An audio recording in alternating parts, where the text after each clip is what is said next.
사법 정의를 크게 훼손한 이번 정치 판결에 동조할 국민은 없습니다. 이재명 대표에 대한 1심 재판부의 판결은 누가 봐도 명백한 사법살인이었습니다. 이번 판결을 두고 보수 진영에서도 비판이 나오고 있습니다. 그만큼 상식적이지 않은 판결이었기 때문입니다. 실제 발언을 왜곡 짜집기 한 것을 유죄로 인정한 판결은 전제부터 틀렸고, 심지어 헌법재판소의 판결과 대법원 판례마저 무시한 판결로 법적 안정성과 신뢰성을 크게 훼손했습니다. 이재명 대표에 대한 이번 1심 재판부의 판결은 사법부 역사에 두고두고 오점으로 남을 최악의 판결입니다. 법이 그때그때 다르게 적용된다면 사법부 판결을 신뢰할 국민은 없습니다. 기초적인 사실관계도 맞지 않고 법리에도 맞지 않는 1심 판결은 2심에서 반드시 바로 잡힐 것입니다. 그래야 정상이고 사법부에 대한 국민적 신뢰도 회복할 수 있습니다. 사필 규정이라고 했습니다. 정의는 결국 바로 서게 될 것입니다. 작용은 반작용을 낳습니다. 이번 엉터리 판결 이후 김건희, 윤석열 대통령도 처벌받아야 한다는 여론이 확산되고 있습니다. 많은 국민께서는 이렇게 묻습니다. 그런데 김건희는, 그런데 윤석열은 제1야당의 대표와 배우자가 2년이 넘게 수사를 받고 재판을 받고 있는데 왜 김건희 여사에 대한 수사는 제대로 이루어지지 않고 심지어 기소조차 되지 않았다는데 국민께서는 분노하고 계십니다. 식사비 7만 8천 원 때문에 150만 원 벌금형을 선고받는다면 500만 원이 든 돈봉투를 2차례나 줬다는 김건희는 최소한 벌금 1억 9천만 원의 당선 무효형을 받아야 마땅하지 않겠는가? 공천 개입을 확인시키는 육성이 공개되었고 더 많은 공천 개입 사실이 드러난 윤석열 대통령은 자신이 수사하고 처벌한 박근혜와 똑같은 벌을 받아야 하지 않겠는가? 낙선한 후보의 말 몇 마디에 이렇게 중형을 내릴 거면 당선을 위해 허위 사실을 수차례 반복해서 공표한 당선자는 얼마나 큰 죄를 받아야 하겠는가? 윤석열 대통령과 국민의힘은 국민의 질문에 제대로 답변할 수 있습니까? 당장 김건희 특검에 대한 태도만 봐도 지은 죄에 대한 처벌이 무서워서 수사를 한사코 거부하고 있는 것 아닙니까? 유력한 야당 대선 후보를 제거하면 자신들의 죄가 없어지고 처벌받지 않을 것이며 정권 재창출도 가능할 거라고 믿는다면 어리석고 순진한 발상입니다. 윤석열 대통령과 국민의힘이 김건희 특검을 거부하면 우리 국민께서 용납하시겠습니까? 국민은 공정한 나라를 원하고 공정함은 누구나 공평한 잣대로 평가받는 것이고 누구든 억울함이 없도록 하는 것을 뜻합니다. 대통령 배우자라도 죄를 지었으면 수사를 받고 처벌받는 것이 공정입니다. 윤석열 대통령과 국민의힘이 이번에도 특검을 거부한다면 국민께서는 끝까지 죄를 물을 것입니다. 국민의힘도 말한 것처럼 죄 지은 자가 벌을 받는다는 것은 만고불변의 진리입니다. 다음은 김민석 최고위원의 발언이 있겠습니다. 정권교체에는 대세이고 이재명 대표는 그 중심입니다. 주수를 2000번 해도 아무리 잘못되게 판결해도 안 바뀌는 부동의 사실입니다. 떨어진 대선 후보에 대한 징역형을 어떤 국민이 납득하겠습니까? 조작 기소를 받아 쓴 허술한 법리를 누가 감정 아닌 합리화 하겠습니까? 오죽하면 서울법대 나온 판사가 맞냐고들 하겠습니까? 오판의 충격보다 더 큰 정권교체 민의가 단단해질 것입니다. 미국이든 한국이든 최종심은 국민의 투표임이 입증될 것입니다. 권력 압박에 합리를 잃는 재판 흑역사를 두고만 보는 시대는 지났습니다. 서초동의 주인도 국민입니다. 게시판 수사에 쫄아 김건희 살리기에 나선 한동훈 엔딩은 결국 팽이 될 겁니다. 섞어 앉아 양심 투표하는 의석 배치를 국민의힘에 재촉구합니다.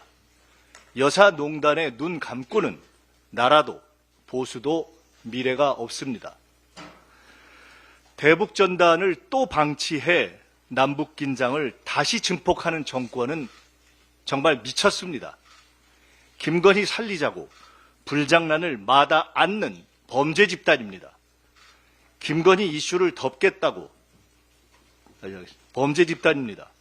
온 나라를 불안 지역으로 만들 겁니까?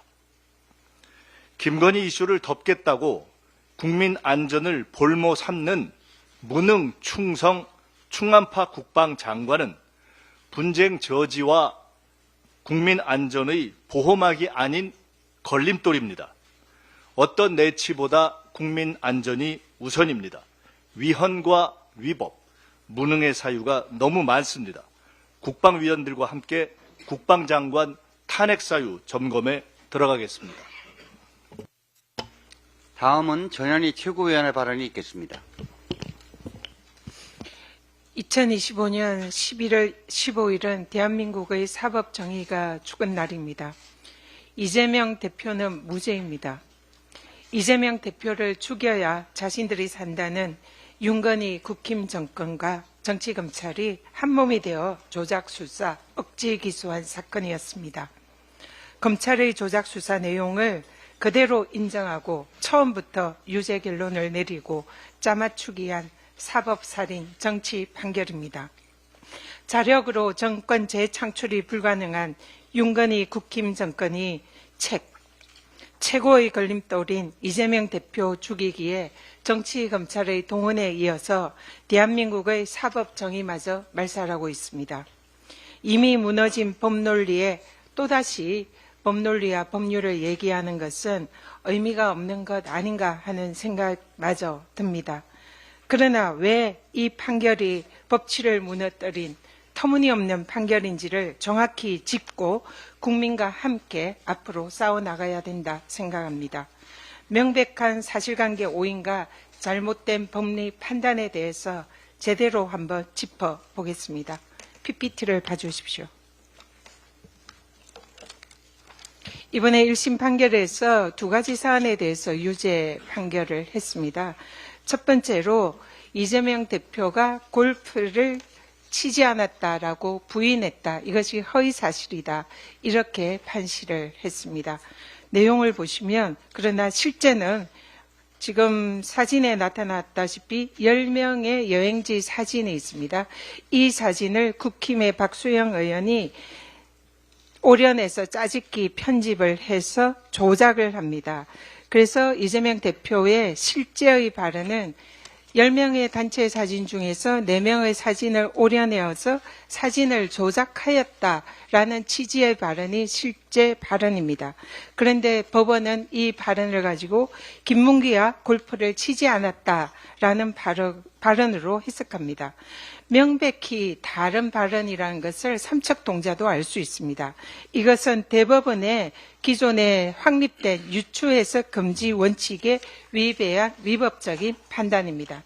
대법원은 사실관계를 법관이 판단할 때 피고인에게 불리하게 확대 해석이나 유추 해석을 금지한다는 것을 많은 대법원 판례에 적시를 하고 있습니다. 그러므로 명백한 위법적인 판단이다라는 것을 말씀드립니다. 두 번째는 백현동 사건에 대한 유죄 부분입니다. 이 판단도 사실관계를 짜집기해서 오인한 조작한 그 사실관계에 기인해서 판단을 한 위법이 있습니다. 이재명 대표의 발언은 두 가지입니다. 여기서 주목해야 되는 것은 의무조항 그리고 법률적 근거 두 가지에 우리는 주목을 해야 됩니다. 두 가지 사안은 명백히 다릅니다. 먼저 의무조항은 국토부가 지자체에 용도 변경을 요구할 때에 지자체장은 이를 반영해야 한다라는 것이 의무조항입니다.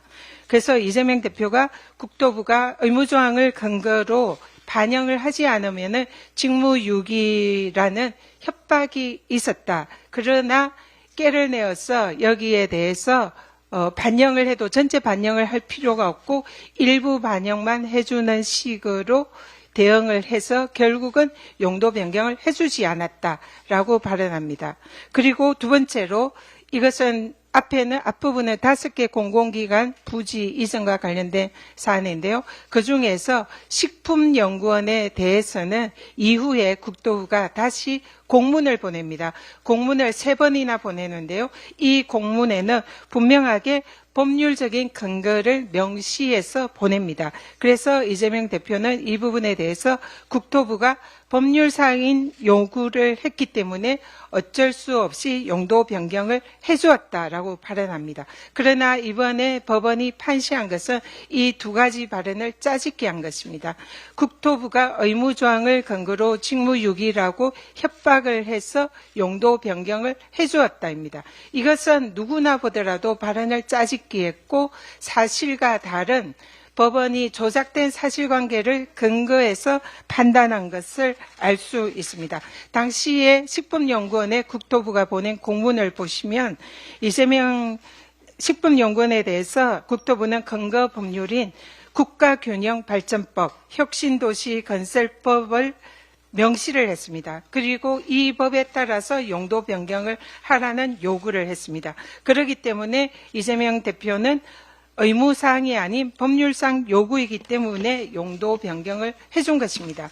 그래서 이 사실을 두 가지 사안을 짜집기하고 편집해서 조작된 사실관계에 근거해서 판단을 했기 때문에 이것은 명백한 위법적인 판단입니다.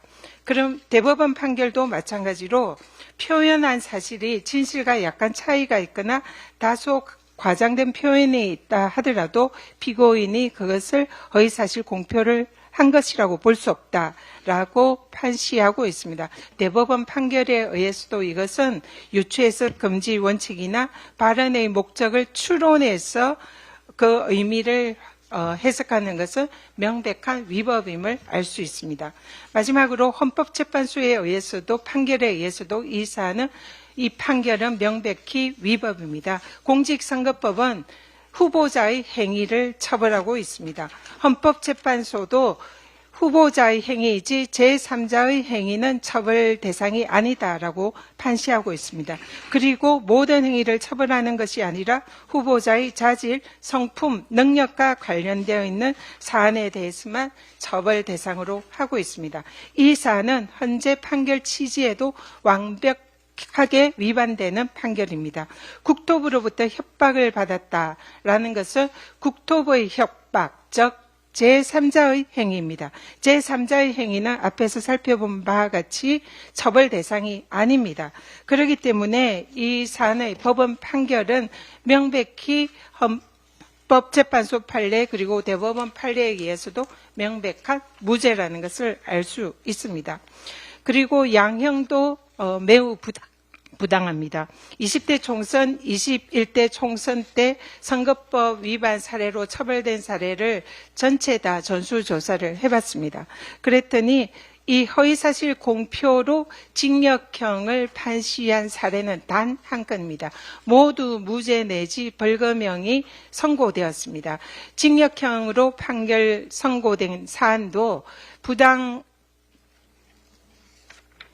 기부행위 등 이 허위사실 공표와 기부행위 등 복합범죄, 중대범죄의 사례의 경우에 단 한 건만 징역형을 선고했습니다. 이재명 대표에 대한 이번 1심의 징역형 선고는 사상 초유의 행위로 이것은 사법부의 명백한 정치 판결이라는 것을 알 수 있습니다.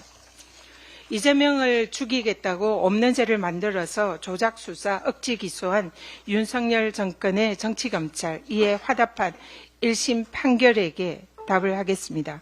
이재명과 민주당을 죽이려 해도 이재명과 민주당은 더 강해집니다. 이재명 대표와 민주당이 걸어온 길이 그렇습니다. 민주당은 죽은 사법정의를 반드시 되살리고 이재명 대표와 함께 국민과 함께 끝까지 싸워서 반드시 승리하겠습니다. 더 강한 민주당, 더 하나된 민주당이 되겠습니다. 이상입니다. 다음은 한준호 최고위원의 발언이 있겠습니다. 네, 조금 더 전현희 최고위원의 설명 들으셨겠지만 지난 금요일 이재명 대표의 공직선거법 사건 1심 판결은 재판 과정에서 밝혀진 진실은 외면한 채 검찰이 왜곡 날조한 기소 내용에 의존한 전형적인 정치 판결이었다라고 생각을 합니다. 무엇보다 지난주 판결이 가장 우려스러운 점은 앞으로 선거 과정에서 이 표현의 자유가 심각하게 위축될 수 있다는 점입니다.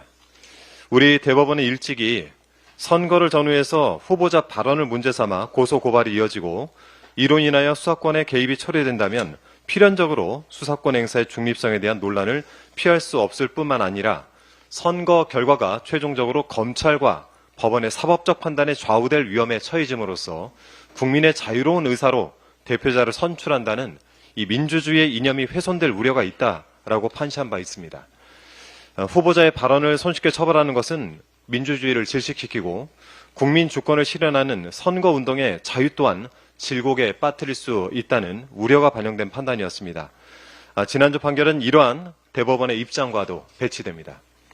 1심 재판부가 구체적인 사실을 오인하거나 법리를 오해한 세세한 부분은 어제 민주당 검도기 기자회견을 통해서 이미 말씀을 드렸고 앞으로도 계속해서 설명을 드릴 예정입니다. 자, 오늘은 그중에서 이재명 대표의 백현동 관련 발언이 팩트였음을 알려드리고자 합니다. 먼저 2013년 3월 22일자 뉴스 영상을 함께 보시겠습니다. 지방으로 본사를 옮기는 공기업이 가장 밀집해 있는 곳이 바로 성남 지역입니다. 성남시는 공기업이 이전하는 자리에 대기업 본사나 연구개발센터를 유치한다는 계획입니다. 하지만 중앙정부는 성남시의 이런 입장을 크게 고려하지 않는 분위기입니다. 내용 함께 보시죠. 내년 경남 진주로 이전을 마쳐야 하는 LH공사는 올 초 1차 매각 공고를 냈으나 희망자가 없었습니다. LH의 매각 공고는 중앙정부 결정에 따른 것으로 공사가 위치해 있는 성남시와는 사전 협의가 없었습니다. 이 과정에서 이른바 부동산 브로커들의 개입도 일부 감지됐습니다. 논의하시는 분들 보면 조금 이제 나쁘게 얘기하면 좀 브로커 냄새 나는 그런 분도 좀 있고 이제 신분을 상대방이 안 밝히니까 저희는 이제 그쪽으로 볼 수밖에 없죠. 성남시가 우려하는 건 바로 이런 상황입니다. 개발이익에 중립한 업자들이 개입할 경우에 공격 부지가 엉뚱한 방향으로 개발되면서 지역 경제에 오히려 독이 될 수 있다는 겁니다. 성남시는 대기업 본사나 연구개발센터가 들어와주는 걸 가장 바라고 있습니다. 좋은 일자리를 만들면 이를 통해서 공기업 이전에 따른 세수익 감소나 지역 경제 타격을 최소화할 수 있다는 판단입니다. 성남시는 이미 기업 유치를 위한 전담팀을 만들어 국내 30대 그룹 담당자들을 접촉하고 있습니다. 만약에 중앙정부에서 성남시 방침과 다르게 땅을 쉽게 팔기 위해서 지역경제에 손실을 주는 방향으로 용도 결정이 된다면 우리는 그 용도를 최소한만 반영하고 전체적으로는 성남시의 정책 방향을 관철할 생각입니다. 정자동의 등기를 둔 LHN 본사 부지는 당초 성남시의 공공용지였습니다. 성남시는 좋은 조건을 제시하며 NHN 본사를 유치했고 지금은 정자동 상권에 큰 활력을 주고 있습니다.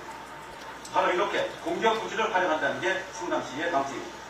성남시는 정자동에 있는 또 다른 공공용지 역시 기업에 매각한다는 방침을 세워놓고 있습니다. 성남은 현재 LH공사를 비롯해서 한국도로공사와 한국식품연구원 등 5개의 공기업이 입주해 있고 내년 말까지 지방 이전을 마쳐야 하는 상황입니다.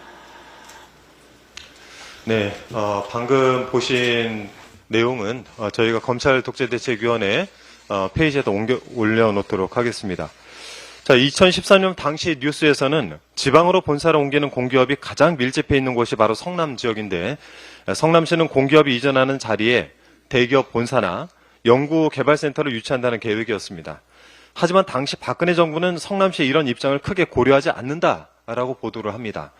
자, 이렇듯 중앙부처와 성남시 사이에는 공공기관 이전을 둘러싸고 갈등이 심했었습니다. 이재명 당시 성남시장은 성남시의 배드타운화를 막고 자족도시로 만들고자 많은 노력을 하였습니다. 이에 성남시는 공공기관이 이전한 부지를 주거용이 아닌 업무용이나 상업용지로 활용할 계획을 가지고 있었는데 국토부하고 식품연구원은 주거용으로 강력하게 요구를 하고 있어 갈등이 발생했던 것입니다. 국책사업이라 협조를 전혀 안 할 수는 없어서 성남시에 조금이나마 도움이 되는 방향을 모색하다가 부득이하게 준주거지역으로 절충하게 된 것입니다. 자, 이러한 상황은 여러 객관적인 자료에서 확인되고 또 이재명 대표가 2021년 국정감사에서 했던 발언과도 일치합니다. 이 국정감사 발언도 역시 저희 검도기 유튜브 채널에 올려놓겠습니다. 항소심 법원은 부디 이 점을 꼭 살펴서 공정한 판단을 내려주시기 부탁을 드립니다. 아울러 오늘 민주당 검찰독재대책위원회 유튜브 채널을 정식으로 오픈을 합니다. 말씀드린 자료들이 다 올라가 있으니 같이 좀 봐주시면 감사하겠습니다.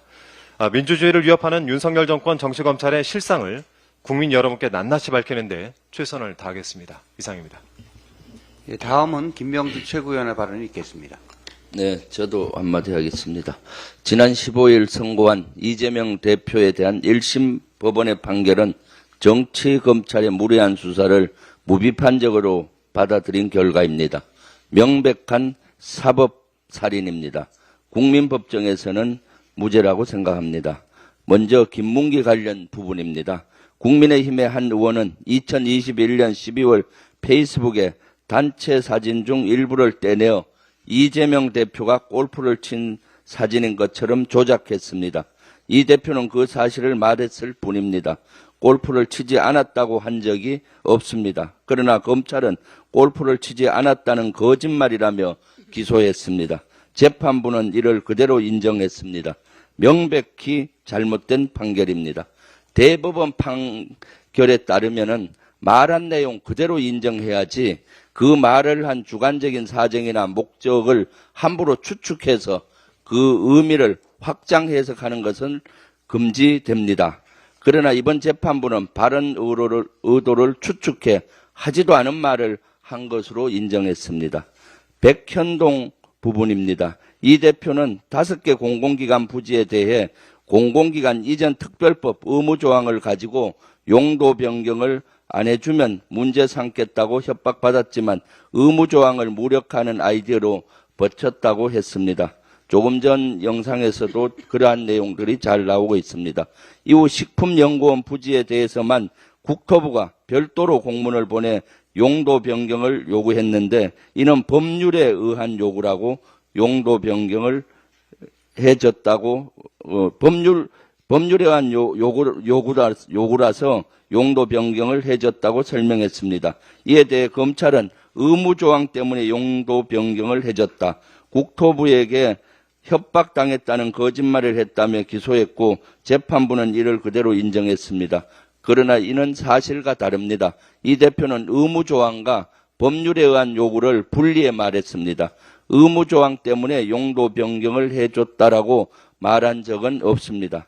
특히 21대와 22대 총선에서 허위사실 공표 혐의와 관련해서 공직선거법 위반으로 징역형을 받은 사례는 없는 것으로 알고 있습니다.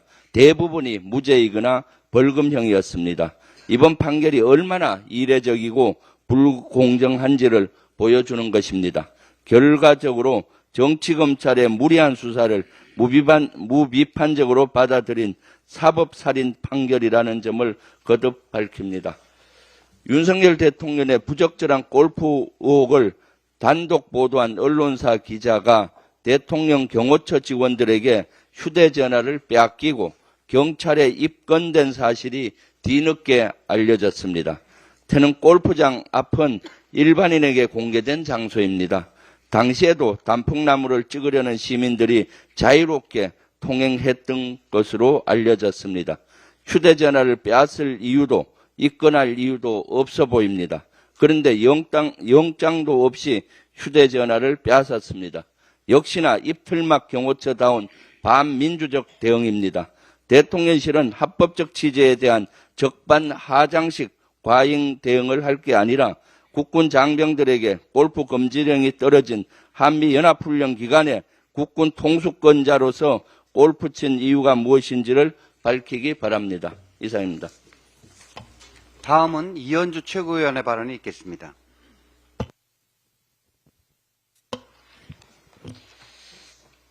네, 앞서서 많은 분들이 지난주에 있었던 판결에 대해서 말씀을 하셨습니다만, 그 판결은 우리 당에도 이해관계가 있는 것이기 때문에 우리 지도부에서도 이 판결의 문제에 대해서 의견을 얘기하는 것이 타당하다고 생각을 합니다. 공직선거법은 본래 반칙에 의한 승리는 불공정하기 때문에 바로잡고자 하는 목적에서 마련된 것입니다. 그런데 과연 패자에게 다음 선거에 나올 기회를 원천적으로 박탈하는 것이 공직선거법의 목적인지 의문입니다. 그런 선거법의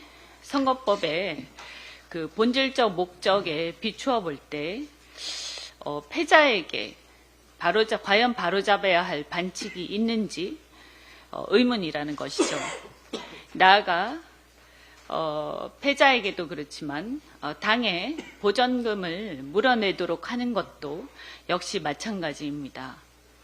그래서 과연 이런 것들이 헌법상 과잉금지 원칙에 비추어서 문제가 없는지 의문이 심하게 드는데, 이런 문제들을 검토할 필요가 있다, 이런 생각이 듭니다. 헌법 정신과 선거법의 근본 철학, 이런 것들 여러 가지를 곱씹어보게 하는 판결입니다. 다음 재판에서는 법원이 이런 근본적인 법 정신을 고민해 주시기를 바랍니다. 대통령의 취미 활동과 관련해서 최근 골프 연습이 얘기거리가 많이 되고 있습니다. 윤 대통령의 골프 연습 최근 몇 건을 보면 굉장히 기가 막힙니다. 사상자 19명이 발생한 부천호텔 화재 사고 추모 기간이자 한미연합 군사훈련 중이라서 군 골프가 금지된 시기 8월 24일, 그리고 또 북한이 나흘 연속 오물풍선을 부양했다고 합참이 발표해서 긴장이 고조되었던 시기 9월 7일, 현직 대통령이 37년 만에 국회 개원식에 불참한 다음 날 9월 3일 등 날짜를 가리지 않고 중요한 국정 현안을 뒷전으로 하고 이루어졌습니다. 군 통수권자이자 국가 원수, 행정의 수반인자가 이렇게도 국방과 민생, 국정의 주요 현안을 팽개친 채 골프 연습 삼매경에 빠진 것을 우리 국민이 어찌 이해를 하겠습니까? 이러라고 대통령으로 선출하고 어마어마한 혈세로 대통령과 정권을 유지시키는 줄 압니까? 윤 대통령이 민생과 국정을 뒤로하고 민감한 시기에 골프에 매진했다는 사실이 논란이 되자 대통령실은 트럼프 당선인과의 골프 외교를 위한 것이라고 해명을 합니다. 그러나 트럼프 당선 이전부터 골프장을 찾았다는 사실이 드러나자 이번에는 또 여당 의원이 트럼프 당선을 미리 점쳤고 그에 대비해서 골프 연습을 결심했다고 주장을 하기까지 합니다. 그런데 막상 윤석열 정부의 외교안보 정책을 보면 골프보다 더 깊이 있는 고민은 없는 것으로 보입니다. 우크라이나전이 장기화되는 가운데 각국의 지원이 신중해지고 있고, 특히 트럼프 당선 이후에 각국이 눈치를 보면서 우크라이나에 대한 지원을 중단하거나 줄여가는 가운데서 우리 정부만 유독 바이든 정부, 이제 임기가 거의 끝나가는 바이든 정부하고 우크라이나에 대한 무기 지원 협의를 하고 있는 것이 그 대표적인 예입니다. 트럼프 당선을 점쳐서 8월부터 골프 연습에 매진했다던 대통령은 트럼프 2기 정권의 핵심 실세로 꼽히는 장남 트럼프 주니어가 빌드업 코리아 2024로 강남 코엑스를 방문했던 날에도 불과 12km 떨어진 성남의 한 골프장에서 골프 연습을 했다고 알려져 있습니다. 그럴 바에야 차라리 그날 골프 연습이 아니라 트럼프 주니어를 만나는 게 더 낫지 않았을까 생각이 듭니다. 그런데 의문이 드는 게 트럼프 당선을 미리 점치고 잘 보이기 위해서 골프 연습까지 했다면서 어찌 윤 대통령은 골프 연습은 하면서 트럼프 주니어를 만나지는 않은 건가요? 트럼프 주니어가 한국에 왔다는 걸 몰랐던 건가요? 아니면 연락이 안 왔습니까? 아니면 별로 그분이 안 중요하다고 생각했던 겁니까? 아니면 실은 골프 연습에 대한 변명이 거짓말이었던 건 아닌지 의문입니다. 그렇다면 참으로 실망입니다. 그렇게도 국제정세에 감이 없었다는 거고 주변에 제대로 된 참모가 없었다는 거고 골프 때문에 외교도 뒷전이 되었다는 겁니다. 차라리 혈세로 골프 연습하면서 눈치 보고 스트레스 받지 말고 역량도 안 되시는 것 같은데 국민들 나라 위해 그만두시고 편하게 골프 연습하시는 게 어떨까 하는 생각마저 듭니다. 이상입니다. 다음은 주철현 최고위원의 발언이 있겠습니다. 이재명 대표의 공직선거법 사건 1심 재판에서 상식적으로 도저히 받아들일 수 없는 결과가 나왔습니다. 윤석열 정치검찰의 이재명 죽이기에 최후의 보루라는 법원마저 판결로 부안해동한 것입니다. 민주화 이후 선출되지 않은 임명직 법관이 대선 후보급 정치인의 피선거권을 박탈하는 폭거는 전례가 없었습니다. 민주적 정통성이 부족한 임명직 법관이 판결로 국민의 선택을 가로막고 정쟁화되는 데 부담을 느끼고 스스로 절제하고 자제했기 때문입니다. 그러나 이번 재판부는 하지도 않은 말을 한 것처럼 짜깁기 해서 허위사실을 공표했다고 왜곡 판단한 것도 모자라서 통상의 양형을 크게 벗어난 징역형을 선고해서 사법을 정치의 한복판으로 내몰았습니다. 나라의 주인인 국민의 선택을 가로막는 민주주의에 대한 도전이자 사법부의 정치적 중립을 내팽개치고 자신의 입신 양명에만 올인한 엉터리 정치 판결입니다. 낙선자에 대해서 이렇게 엄한 판결이라면 대선 과정에 악의적 거짓말을 일삼은 윤석열 대통령의 선거법 사건도 현재 공소시효가 정지되어 있으므로 퇴직 후 재수사와 재판을 통한 중형 선고가 불가피할 것입니다. 비록 사법부의 정의는 무너졌지만 민주당과 이재명 대표는 결코 무너지지 않습니다. 우리는 이재명 대표를 중심으로 흔들리지 않는 단일대우로 굳게 뭉쳐서 민주주의와 국민을 지키는 싸움에 반드시 승리할 것입니다. 지난 10월 21일 경남 지역 대학생 1천여 명이 윤석열 대통령의 퇴진을 요구하며 시작된 대학가의 시국선언이 계속 이어지고 있습니다. 지역과 소속은 저마다 다르지만 이들의 요구는 모두 동일합니다. 바로 윤석열 대통령 퇴진입니다. 이들이 윤 대통령 퇴진을 요구한 이유를 소개합니다. 첫째, 권력을 사유화하고 국정을 농단했습니다. 둘째, 역사를 왜곡하고 민주주의를 훼손했습니다. 셋째, 국민 안전을 위협하고 안보 위기를 초래했습니다. 윤 대통령이 퇴진해야 할 이유는 차고도 넘칩니다. 김건희 여사가 최근까지도 무속에 의존한다는 보도가 나왔습니다. 이번 국정농단 위기를 모면할 해법마저 샤머니즘에서 구하고 있는 게 아닌지 의심이 됩니다. 윤 대통령은 시국선언에서 확인된 국민의 요구에 응하는 것이 유일한 해법이라는 점을 명심해야 할 것입니다. 이상입니다. 다음은 송순호 최고위원의 발언이 있겠습니다. 예, 윤석열 대통령 태릉 CC 골프 라운딩을 단독 보도한 CBS 노컷뉴스 기자의 휴대폰이 압수당하고 경찰에 입건된 사실이 뒤늦게 밝혀졌습니다. 해당 CBS 기자는 윤 대통령이 군 골프장에 자주 라운딩을 한다는 정보를 접하고 현장 취재를 하던 중 윤 대통령의 방문 사실을 알게 됐다고 합니다. 골프장 울타리 밖에서 윤 대통령의 골프 장면을 촬영하기 위해 대기 중인 기자의 휴대폰을 경호처 직원들이 압수했고 이후 현장에 도착한 경찰이 건조물 침입죄 혐의로 해당 기자를 입건했다고 합니다. 백주 대낮에 민주주의 국가에서 강도나 양아치들이나 할 법한 일을 대통령 경호처 직원들이 기자를 상대로 자행한 것입니다. 과연 무도한 입틀막 정권의 끝은 어디입니까? R&D 연구원들의 전공의들이 입을 틀어막더니 이제는 기자의 입까지 막으려 들고 있습니다. 헌법에서 보장하고 있는 국민의 권리인 언론의 자유까지 말살하고 있습니다.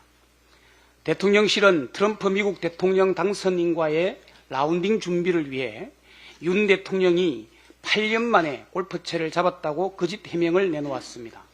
그런데 윤 대통령의 태릉 CC 골프 라운딩은 불과 8일 만에 골프로 밝혀졌습니다.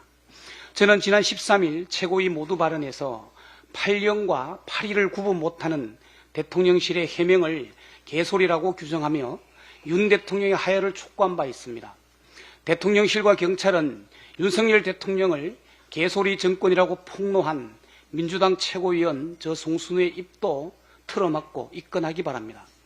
미국의 철학자 프랭크푸트는 개소리에 대하여라는 책에서 개소리를 거짓말과 비교합니다.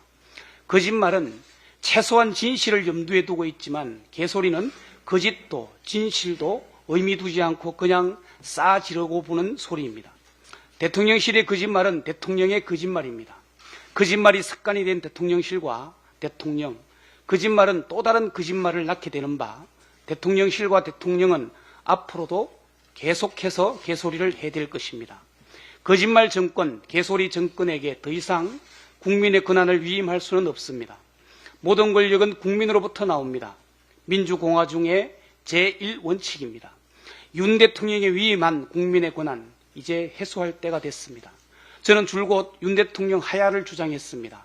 여전히 하야는 본인을 위해, 본인의 부인을 위해, 그리고 국민을 위해 윤 대통령이 할 수 있는 최상의 결단이라고 생각합니다.